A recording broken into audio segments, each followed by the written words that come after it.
कुलिता समाज जिला स्तरीय बैठक झारसुगुड़ा जिला अंतर्गत राजपुर शिव मंदिर प्रांगण में अनुष्ठित हो जाता। कुलिता समाज जिला स्तरीय बैठक यह बैठक में समस्त गुड़ी पीठ तथा जिलार मान्यगण्य व्यक्तिविशेष माने योगदान करथिले एवं आखपाख ग्रामर महिला माने कार्यक्रम में योगदान करथिले। कुलिता समाज उन्नति विकास तथा महासभार आयोजन विषय में आलोचना होइथिले। आसंता डिसेम्बर 27, 28, 29 तारिख में महासभा अनुष्ठित होबार स्थिरीकृत होइछि। किंतु झारसुगुड़ा जिला कुलिता समाज वरिष्ठ व्यक्तिविशेष मानक कहवा कथा अनुसार कुलिता समाज होउछि चाषी विशेष समाज। ए समय होउछि चाषी मानक अमल समय। आउ पौष मासरे कौनसी शुभ कार्य आरंभ कर जाय नै।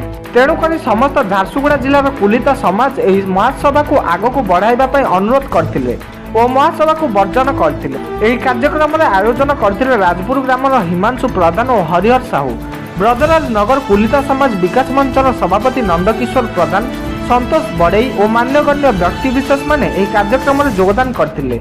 झारसुगुड़ा जिला प्रतिनिधि विजय कुमार साहू का रिपोर्ट चेतना मीडिया।